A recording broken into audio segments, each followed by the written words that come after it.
Istanbul, Turkey on Thursday enters a new era of tight social media restrictions that threaten to erase the local presence of Facebook and Twitter should they fail to take down contentious posts. The legislation was rammed through parliament by President Recep Tayyip Erdogan's ruling AK Party and follows the government's crackdown on opposition newspapers and television channels. Facebook's human rights officer Ian Levine tweeted that it raises many concerns about human rights. But while fearful, free speech advocates are not certain whether Erdogan's government will be able to implement the law's most punitive measures, or if social media companies will ever fully comply. We believe that these days it's really impossible in a country like Turkey to suppress social media. It is so much a part of people's lives, said Emma Sinclair Webb, the Turkey director of Human Rights Watch. Under the new rules, platforms with more than 1 million daily users must open offices in Turkey that can deal with local court decisions to remove offending content within 48 hours. If not, they face advertising bans, fines of up to 40 million Turkish lira, $5.1 million, and crucially, bandwidth reductions of up to 90%, making the platforms effectively unusable. They also require social media companies to take necessary measures to store user data locally, although binding legislation to that effect was taken out of the final version of the draft law passed in July. Erdogan has made no secret of his disdain for social media, although his @Erdogan Twitter account has 16.7 million followers. Twitter Schmitter. He declared in 2014, vowing to wipe all of these platforms up.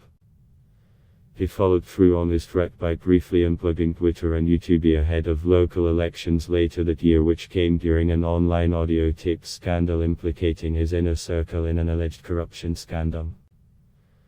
The objective of the law is to threaten social media companies with a comply or die message, Sinclair Webb told AFF. Access to websites and content has already been partially restricted in the nation of 83 million people. Twitter last year listed Turkey, along with Russia and Japan, among the top 3 countries responsible for 86% of all requests to take down posts. Privacy rights advocate Şevket Uyanık said Turkey had blocked access to websites, tweets, YouTube videos and Facebook posts by the end of 2019. When this is already the case, imagine what it will be like after October 1, Uyanık told AFF. Both Facebook and Twitter refused to comment when asked by AFF if they would comply with the new rules. Erdogan is openly suspicious of the internet and once branded Twitter a menace for helping mobilize 2013 anti-government protests, which threw up one of the biggest challenges to his party's rule. Many Turks, especially the young, get much of their news on social media since most of the regular news outlets are owned or controlled by pro-government companies.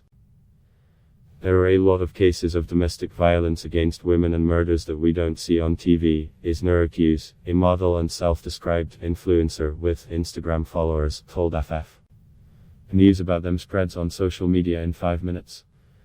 Everyone from high school students, cartoonists and reporters to a former Miss Turkey model have landed in court for tweets and other social media posts deemed offensive to the president. The new legislation gained momentum after Erdogan became enraged in July by online insults of Finance Minister Berat Albayrak and his wife Esra, the president's daughter, following the birth of their 4th child. Yet Sinclair Webb noted that government supporters have also grown to depend on social media, especially in the era of coronavirus restrictions and public gathering bans. If it attempts to implement this new law, the government would also shoot itself in the foot.